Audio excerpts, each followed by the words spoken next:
그들이 조반 먹은 후에 예수께서 시몬 베드로에게 이르시되 요한의 아들 시몬아 네가 이 사람들보다 나를 더 사랑하느냐 하시니 이르되 주님 그러하나이다. 내가 주님을 사랑하는 줄 주님께서 아시나이다. 이르시되 내 어린 양을 먹이라 하시고 또 두 번째 이르시되 요한의 아들 시몬아 네가 나를 사랑하느냐 하시니 이르되 주님 그러하나이다. 내가 주님을 사랑하는 줄 주님께서 아시나이다. 이르시되 내 양을 치라 하시고 세 번째 이르시되 요한의 아들 시몬아 네가 나를 사랑하느냐 하시니 주께서 세 번째 내가 나를 사랑하느냐 하심으로 베드로가 근심하여 이르되 주님 모든 것을 아시오매 내가 주님을 사랑하는 줄을 주님께서 아시나이다. 예수께서 이르시되 내 양을 먹이라. 아멘. 아멘. 오늘 우리가 선포한 이 말씀이 한 주간 여러분의 삶의 공간을 주의 능력으로 가득 채워지는 귀한 역사가 함께 하시기를 먼저 주의 이름으로 축원합니다. 김성식 목사님 나오셔서 본문의 말씀을 가지고 세컨 찬스라는 그런 제목의 말씀을 선포합니다. 제목만 영어예요. 말씀은 한국말로 하실 겁니다. 그러니까 말씀의 은혜 있으시기 바랍니다.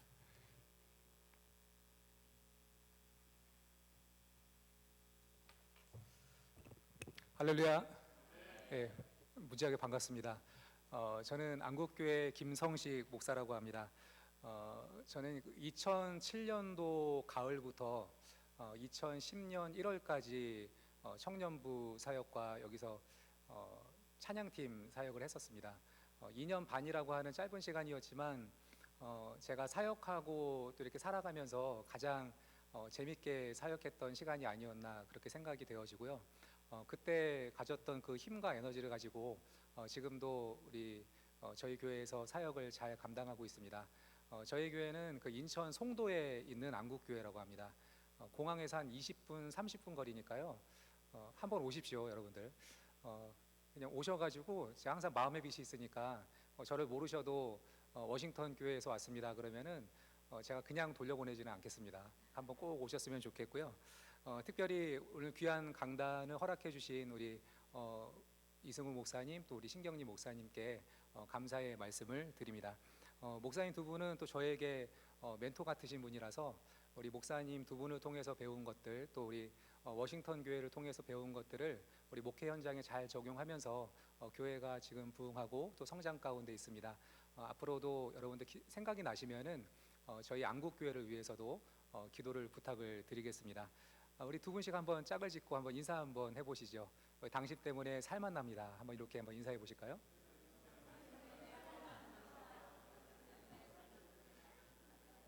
좀 살만 나게 인사하셨으면 좋겠는데요. 다시 한번 인사하겠습니다. 당신 때문에 살만 납니다 하고 한번 또 인사해 보겠습니다.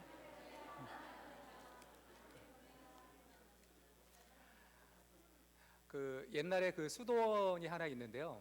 그 수도원에 가면은 수도원 원장이 있고 또 수도원생들이 있지 않습니까? 수도원이라고 하면은 뭐 지금의 신학교라고 생각을 해도 될 텐데 그 신학교에 가면은 저도 신학생 때 항상 들었던 얘기인데 그 목회자가 되려면은 항상 세 가지를 준비하고 있어야 된다. 여러분들은 뭐 신학교도 안 가는데 다 알고 계시죠? 첫 번째는 죽을 준비를 해야 된다. 또 하나님께서 언제 부르실지 모르니까. 두 번째는 이사 갈 준비를 해야 된다. 또 하나님께서 어떤 임지로 부르실지 모르니까. 그리고 세 번째는 항상 설교 준비를 하고 있어야 된다. 근데 요 신학교에서도 아마 이런 그 마인드를 공유하고 있었던 것 같습니다. 항상 설교 준비를 하고 있어야 된다. 근데 하루는 이제 그 수도원 원장이 앞에 나와가지고 앞에 있는 학생을 하나 불렀대요. 너 나와봐. 그래가지고 즉석에서 설교를 시켰다 그럽니다. 그러니까 뭐 설교 준비가 안 됐잖아요. 그러니까 머뭇머뭇거리다가 이 사람이 아래에 있는 사람들에게 오히려 질문을 하더래요. 여러분 제가 지금 무슨 설교할 줄 아십니까? 알아요 몰라요? 모르잖아요. 그랬더니 아래에 있던 사람들이 모르겠습니다. 그랬더니 이 사람이 하는 얘기가 저도 모르겠습니다. 그리고 내려가 버리더라는 거예요. 수도 원장이 화가 났습니다. 뭐 이런 놈이 다 있나? 내가 다시 한번 기회를 줄 테니까 이번에 한번 제대로 해봐라. 그리고 이제 두 번째 날이 되었습니다. 근데 이 신학생은 그 한 가지 그 수도원생은 한 가지 은사가 있는데 그 은사가 뭐냐면은 초지일관의 은사입니다. 똑같이 올라와서 똑같이 질문하는 거예요. 여러분 제가 지금 무슨 설교할 줄 아십니까? 그랬더니 이제 아래에 있는 사람들이 좀 웅성웅성거리기 시작하는 거예요. 지난번에 모릅니다 했더니 저도 모르겠습니다 하고 내려갔잖아요. 그래서 이번에는 거꾸로 대답을 했습니다. 압니다 이렇게 대답을 했다는 거예요. 그랬더니 수도원생이 뭐라 그러냐면은 아는데 뭐하러 설교합니까? 그리고 내려가더라는 거예요. 이제 수도원장이 너무 화가 났습니다. 이번에는 내가 진짜로 마지막 3세번이니까 마지막 기회를 줄 테니까 이번에는 제대로 해봐라. 이번에 제대로 하지 않으면은 내가 수도원에서 쫓아내겠다. 이제 엄포를 놨습니다. 이제 마지막 3번째 날이 되었습니다. 이 수도원생은 어떤 은사가 있다고요? 초지일간의 은사. 똑같이 또 질문을 하는 거예요. 여러분, 제가 지금 무슨 설교할 줄 아십니까? 그랬더니 이제 아래에 있는 사람들이 헷갈리기 시작하는 겁니다.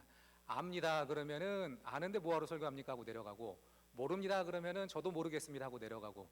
그래서 이번에는 서로 짰다는 거예요. 그래서 이쪽에 있는 사람들은 압니다라고 대답을 했고, 이쪽에 있는 사람들은 모릅니다라고 대답을 했습니다. 그랬더니 이 사람이 뭐라 그러냐면은 그러면은 아는 사람이 모르는 사람에게 가르쳐 주십시오 하고 내려갔대요. 사람들이 생각할 때 이제 쟤는 끝났구나, 이제 수도원장한테 완전 찍혔구나라고 생각을 했는데 이 수도원장이 막 껄껄 웃으면서 그러더라는 거예요. 내가 지금까지 들었던 설교 가운데 가장 전도에 대해서 이렇게 명확하게 설교한 게 없다고. 여러분, 전도가 뭡니까? 전도는 아는 사람이 모르는 사람에게 전해주는 겁니다. 여러분들이 여기서 들은 만큼만 전해도 우리 하나님 나라가 확장될 줄로 믿습니다. 여러분 지금 말씀을 듣잖아요. 여러분 들은 말씀을 가지고 나가서 전하십시오. 그러면은 교회가 부흥되고 또 하나님 나라가 부흥될 줄로 믿습니다. 우리 옆에 분들과 다시 한번 인사하시겠습니다. 우리 알면 전합시다 하고 한번 좀 인사해 보겠습니다. 여러분, 하나님은 어떤 분이십니까? 그 하나님은 은혜로우신 하나님이죠. 그렇죠? 은혜로우신 하나님. 여러분, 은혜가 뭡니까? 뭐 은혜는 여러 가지로 우리가 정의할 수 있지만 오늘 제가 정의하고 싶은 건 그거예요. 은혜라고 하는 것은 하나님이 두 번째 기회를 주시는 것이다. 하나님이 다시 기회를 주시는 것이다 라고 정의하고 싶습니다. 그러니까 하나님이 은혜의 하나님이라고 하는 것은 하나님이 나에게 두 번째 기회를 주셨다, 나한테 또다시 기회를 주셨다라고 하는 것을 의미하는 겁니다. 세컨 찬스를 주셨다. 이 세컨 찬스 하면은 생각나는 대표적인 성경 인물이 요나죠. 요나. 하나님께서 요나를 부르셨죠. 그래서 너는 니느웨에 가서 하나님의 말씀을 전해라. 그랬더니 이 요나가 어떻게 했습니까? 그 말씀에 불순종을 하고 다시스로 도망을 쳤죠. 도망치는 중에 풍랑을 만나고 큰 물고기를 만나서 뭐 이렇게 옥신각신 하다가 이제 토해내잖아요, 물고기가. 그러면서 이제 요나서의 마지막 장이 3장인데 그 3장 첫 번째 부분이 저에게 너무 은혜가 되었습니다. 그 3장 1절 첫 번째 부분에 뭐라고 얘기를 하냐면은 여호와의 말씀이 두 번째로 요나에게 임하니라. 그러니까 언제나 두 번째가 있다는 거예요. 하나님께서는 한 번 하고 끝내지 않습니다. 언제나 우리에게는 세컨 찬스가 있다라고 하는 겁니다. 그게 하나님의 은혜라는 겁니다. 그 똑같은 맥락의 말씀이 오늘 말씀이라고 생각을 합니다. 이 베드로 그러면은 예수님의 수제자 아닙니까?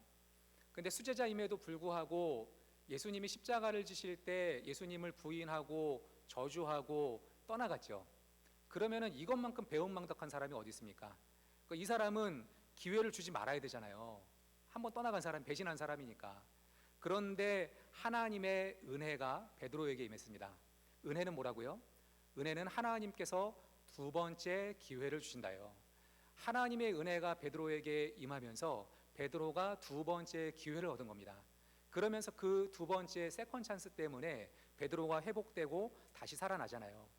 그런 의미에서 보면은 사실 이 자리에 앉아 있는 우리 모든 성도님들은 이미 하나님의 은혜를 받은 성도들인 줄로 믿습니다. 왜냐? 은혜가 뭐예요? 하나님이 두 번째 기회를 주신다잖아요. 우리는 죄로 인해서 다 죽음 가운데, 영원한 죽음 가운데 빠질 수밖에 없는 운명이었습니다. 근데 하나님께서 하나님의 은혜로 말미암아 우리가 이 자리에 서 있는 거죠. 그리고 우리가 거듭났다라고 얘기하지 않습니까? 거듭난 게 뭡니까? 내가 두 번째 기회를 얻었다는 거잖아요. 본 어게인 했다. 그래서 우리가 이 자리에 있다라고 하는 것입니다.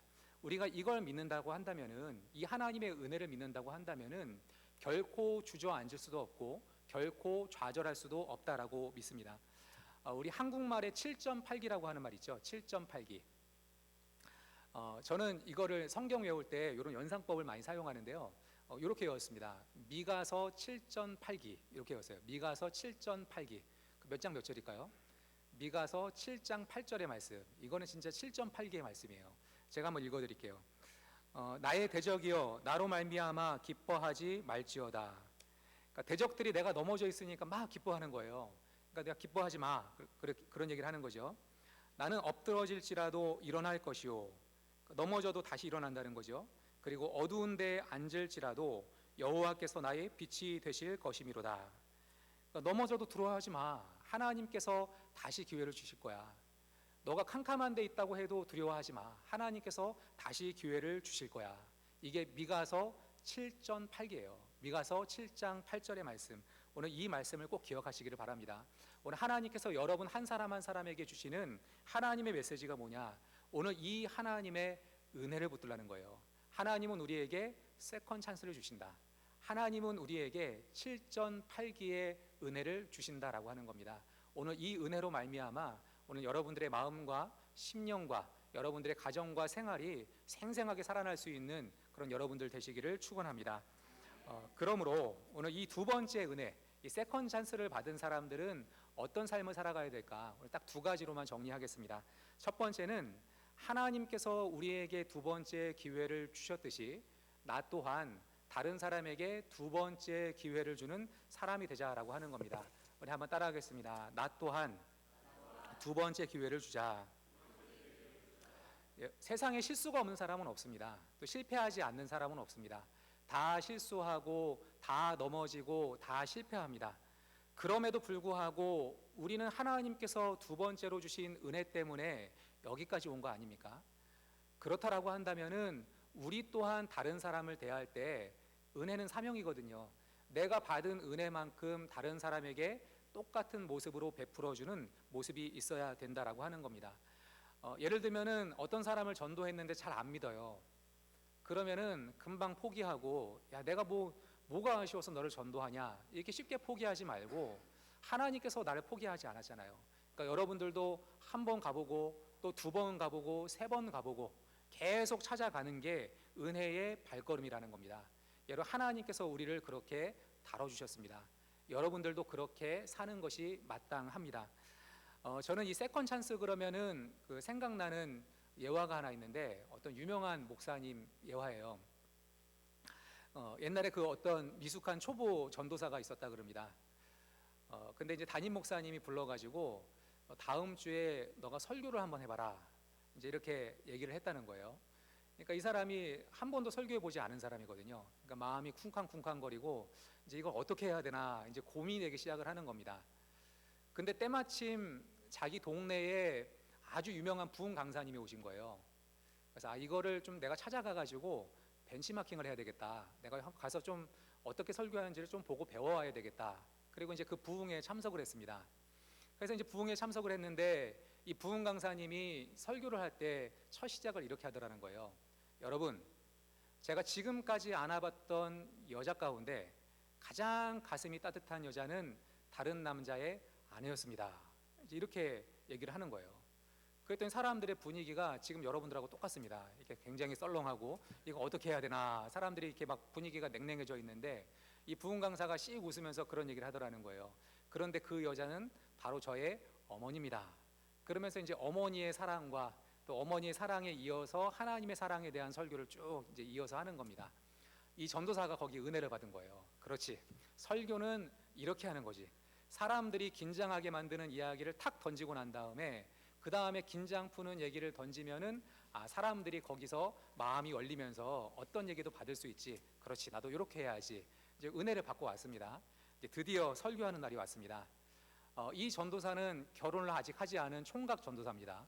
그리고 이 교회는 모든 사람들이 양복을 입고 예배 참석하는 아주 전통적인 교회예요.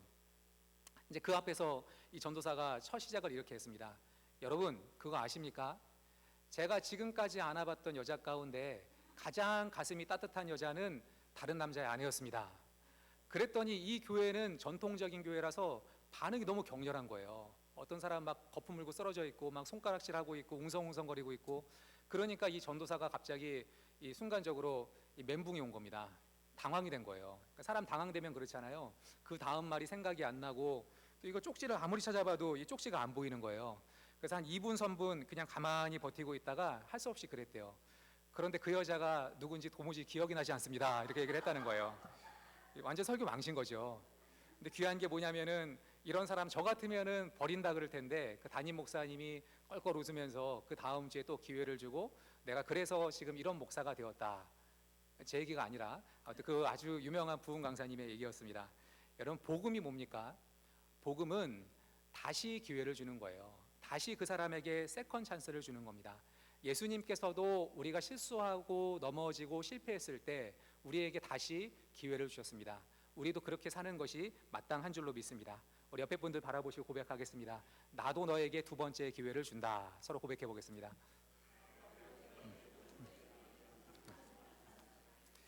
자, 두 번째로 이 세컨 찬스를 입은 사람들은 어떻게 살아가야 되는가? 두 번째는 할 말 있게 만들어주는 사랑을 하라는 겁니다. 사람으로 하여금 할 말 있게 만들어주라는 겁니다.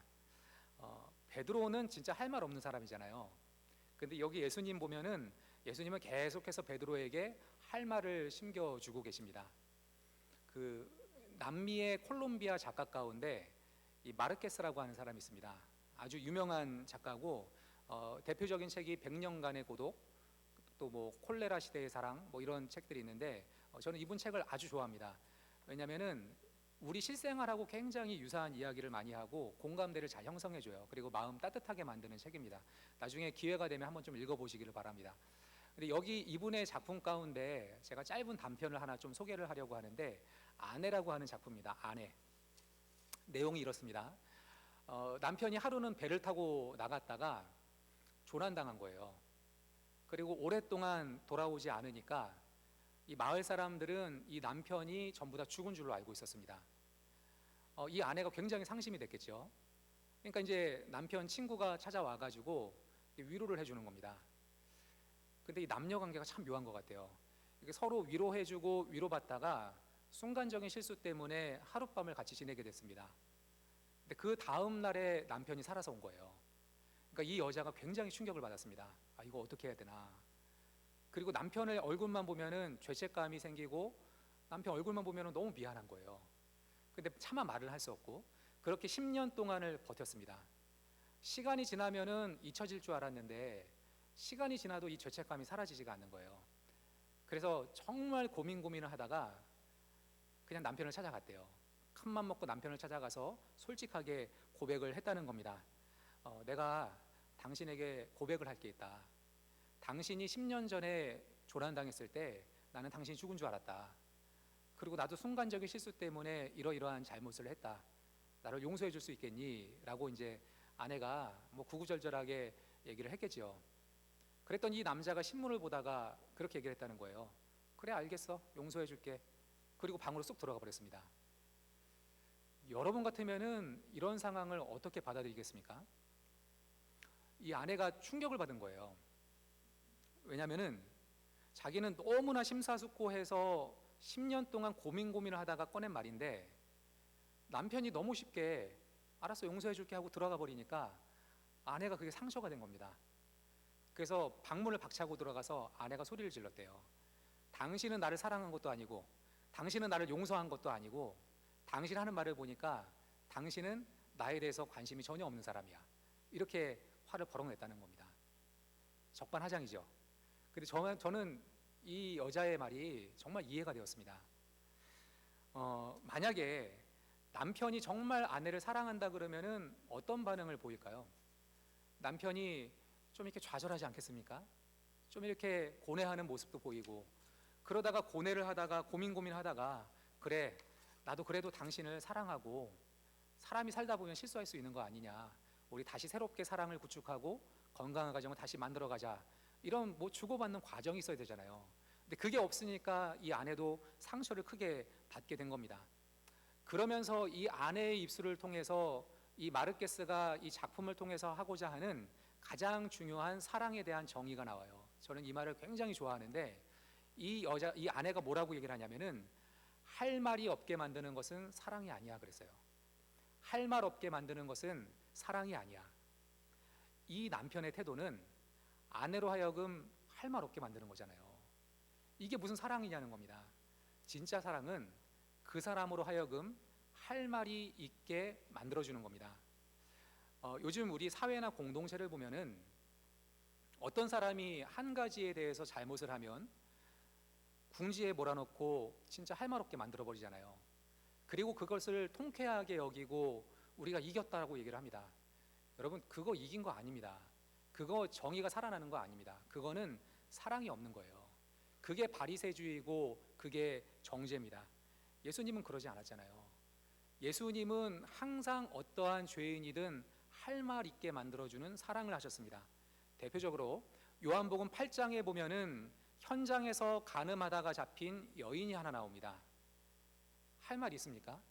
현행범이잖아요. 이게 할 말이 어디 있습니까? 그러면 우리 같으면은 이제 괴로울 것만 질문을 하겠죠. 괴로운 질문만 던지겠죠. 너 왜 그랬어? 할 말 없죠. 너 누구하고 그랬어? 할 말 있습니까? 할 말 없죠. 이거는 상처난데 소금 뿌리는 거하고 똑같은 겁니다. 우리는 그것을 당연하다고 생각을 하고 그것으로 우리는 응징을 했다라고 생각을 합니다. 근데 예수님의 방법이 달라요. 예수님은 뭐라고 하셨습니까? 이 요한복음 8장 10절을 보니까 이 여인으로 하여금 대답할 수 있을 질문을 하죠. 먼저는 죄 없는 자가 돌로 쳐라. 사람들 다 물리치고 난 다음에 단독으로 만나죠. 뭐라고 하십니까? 너를 정죄하는 자가 있느냐? 11절 보니까 주여 없나이다. 예수께서 이르시되 나도 너를 정죄하지 아니하노니 가서 다시는 죄를 범하지 말라. 잘 보세요. 정죄하는 자가 있느냐? 없습니다. 이 정도는 충분하게 대답할 수 있잖아요. 그리고 난 다음에 나도 너를 정죄하지 않을 테니까 다시는 죄를 범하지 말라. 여러분, 이게 예수님의 방법입니다. 할 말 있게 만들어주는 거, 이게 진짜 사랑 아닙니까? 여러분, 항상 할 말 있게 만들어주는 사랑이 있는 여러분들 되시기를 바랍니다. 오늘 말씀의 본문도 보십시오. 이 수제자였던 베드로입니다. 그런데 예수님을 부인하고 저주까지 했잖아요. 이 사람이 할 말이 뭐가 있습니까? 만약에 세상적인 방법이라 그러면은 부활의 예수님이 나타나서 뭐라 그래야 돼요? 너 그때 왜 그랬어? 너 그때 왜 배신했어? 그때 왜 나를 부인했어? 내가 들었는데 너 저주까지 하대? 그러면서 아예 그냥 옛날 말까지 떠올리면서 너 옛날에는 분명히 모든 사람이 다 주를 버린다고 할지라도 나는 안 버린다고 하지 않았냐? 그런데 요 주둥이를 가지고 감히 나를 배신해? 감히 나를 원망해? 감히 나를 부인해? 우리는 다 그런 방법에 익숙해져 있지 않습니까? 그러면 베드로가 할 말이 있습니까? 없습니까? 할 말이 없잖아요. 이게 무슨 사랑입니까? 이게 정죄지. 여러분, 예수님이 베드로가 잘못한 거 모르는 거 아닙니다. 베드로가 실수한 것을 모르는 거 아닙니다. 그런데 그를 다루는 방법이 다르잖아요. 오늘 여러분 이 방법을 좀 배워보시기를 바랍니다. 요한복음 21장 15절 한번 보죠. 요한복음 21장 15절 같이 한번 읽어보겠습니다. 그들이 조반 먹은 후에 예수께서 시몬 베드로에게 이르시되 요한의 아들 시몬아, 내가 이 사람들보다 나를 더 사랑하느냐? 뭘 물어요? 그때 왜 배신했느냐 물어보지 않았죠. 뭘 물어봐요? 네가 나를 사랑하느냐? 시제도 현재예요. 현재. 네가 지금 나를 사랑하느냐? 만약에 이게 과거 시제로 되어 있으면 어떻겠습니까? 네가 나를 사랑했었느냐? 그러면은 과거로 물으면은 벌써 어감이 뭐예요? 사랑했다는 놈이 나를 배신해? 사랑했었다는 놈이 감히 나를 떠나가? 사랑했었다는 놈이 나를 저주해? 그 자체가 정죄가 되는 거잖아요. 근데 예수님은 과거로 물어보지 않았어요. 네가 지금 나를 사랑하느냐? 그렇게 물어보신다면은 너무 부끄럽고 창피하지만 대답은 할 수 있겠죠. 예수님, 내가 그때 너무 두려워서 그랬습니다. 내가 그때 너무 겁이 나서 그랬습니다. 그러나 지금은 내가 주님을 사랑하는 줄 주님께서 조금이라도 아시지 않습니까? 내가 아가페까지는 사랑하지 못해도 내가 필로스, 인간적인 사랑 정도는 내가 하고 있는 줄 주님께서 아시지 않습니까? 그렇게 대답했을 때 예수님이 더 이상 묻지 않았어요. 내 양을 먹이라, 내 양을 치라, 내 양을 먹이라. 어떤 사람은 예수님이 3번 물으신 것이 베드로가 3번 질문했기 때문에 응징하는 방법으로 3번 물었다, 이렇게 해석하는 경우도 있는데 저는 그렇게 보지 않습니다. 여러분, 진짜 깨지고 아파 보십시오. 3번 물으셨다는 게 뭔지 알아요? 정말 위로해 주셨다는 얘기예요. 사랑을 확인해주고 가지고 확고하게 일어설 수 있도록 예수님께서 그를 세워주셨다는 겁니다. 여러분, 이게 예수님의 사랑입니다. 여러분, 할 말 없게 만들지 마십시오. 그러면 그 사람 절대 회복되지 않습니다. 할 말 있게 만들어주세요. 거기서부터 회복이 있고 거기서부터 은혜가 회복되어지는 겁니다. 예를 들면은 여러분들의 아들이나 딸이 시험 망치고 집에 돌아와요. 그러면은 이제 마음이 좌절이 굉장히 상심하잖아요. 어떻게 합니까? 그러면 방에 팍 들어가 가지고 방문을 걸어 잠그죠. 한동안 안 나오죠. 그러면 이제 형이나 누나 같이, 형 누나는 그렇게 사랑하는 존재는 아니잖아요. 그러면 이제 와가지고 깐족대겠죠. 너 그러니까 그렇게 공부하니까 그거밖에 안 나오지. 또 그렇게 게임하고 다니니까 성적이 그거밖에 안 나오지. 그러면은 아무리 괴롭고 힘들어도 나가서 진짜 한 대 패주고 싶죠. 뭐 저희 송도만 그럽니까? 아무튼 그런 게 있습니다. 그런데 이게 왜 괴로운 겁니까? 할 말이 없잖아요. 왜냐하면 사실이니까. 우리가 꼭 뭐라 그러면은 사람들 그러잖아요. 아니, 내가 없는 말 했냐고. 근데 없는 말이 진짜 괴로운 거예요, 여러분들. 있는 말이 괴로운 겁니다. 제가 욥기서에서 가장 좋아하는 말씀이 뭐냐면은 욥기 6장 25절이에요. 옳은 말이 어찌 그리 고통스러운고. 여러분, 옳은 말이 고통스러운 겁니다. 거짓말이 고통스러운 게 아니라 있는 사실이 사람을 더 아프게 만드는 거예요.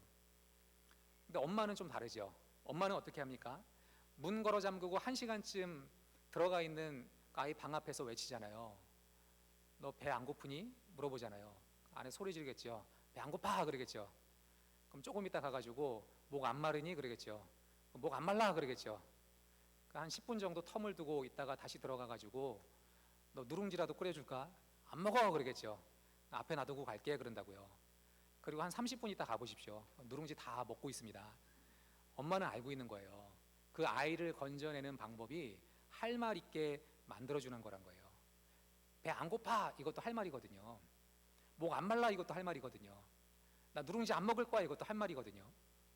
할 말을 한 가지씩 심겨주는 사이에 이 아이가 회복이 되어지고 문 열고 나오잖아요. 여러분, 사랑하는 가족들, 또 여러분 주변에 있는 주변의 이웃들, 공동체, 또 여러분들이 심정적으로 냉랭해져 있는 사람들이 있습니까? 여러분, 여러분들의 방식이 좀 달라져야 돼요. 여러분, 할 말 있게 만들어 주십시오. 세상은 정죄를 통해서 우리의 모든 관계를 깨고자 하지만 예수님께서는 할 말 있게 만들어주는 사랑을 통해서 우리를 회복시켜 주시고 살 길을 열어주신 줄로 믿습니다. 여러분, 아버지와 어머니의 마음이 아니면은 차라리 침묵하는 게 훨씬 더 낫겠습니다. 세상에 스승은 너무 많다 그러잖아요. 그리스도 안에 1만 스승이 있다 그러잖아요. 정죄하려고 하는 사람, 가르치려고 하는 사람은 많습니다. 입 바른 소리 하는 사람은 많습니다. 그러나 아비는 많지 아니하니. 여러분, 스승 되지 말고 아버지가 되어주고 그 사람의 어머니가 되어주십시오. 어머니는 할 말 있게 만들어주는 겁니다. 그 그리스도의 사랑을 통해서 여러분들의 가정이 회복되어지고 교회 공동체가 회복되어지고 여러분 주변의 모든 관계가 회복되어지는 하나님의 놀라운 축복이 함께하기를 축원합니다. 말씀을 맺겠습니다. 여러분, 은혜가 뭐라고요? 은혜는 세컨 찬스를 주신다는 거예요. 하나님이 두 번째 기회를 주신다. 여러분, 하나님께서 나에게 두 번째 기회를 주신 게 맞지요. 그러니까 앞으로도 또 기회를 주신다는 얘기입니다. 결코 그 자리에서 주저앉거나 좌절하지 마시고 또다시 기회를 주시는 하나님을 붙들고 다시 일어설 수 있는 성도 여러분들이 되시기를 축원합니다. 그리고 그 은혜는 사명이라 그랬잖아요. 받은 바 은혜는 나도 똑같이 하면 되는 겁니다. 하나님께서 나에게 두 번째 기회를 주셨듯이 나 또한 다른 사람에게 두 번째 기회를 주는 것이 마땅하다는 거예요. 그리고 다른 사람에게 할 말 있게 만들어주는 사랑을 통해서 오늘 여러분들의 모든 깨어진 관계가 회복되어지고 하나님의 나라, 이 천국과 같은 가정들이 여기저기 확산되어지는 하나님의 놀라운 축복이 있게 되기를 간절히 축원합니다. 기도하시겠습니다.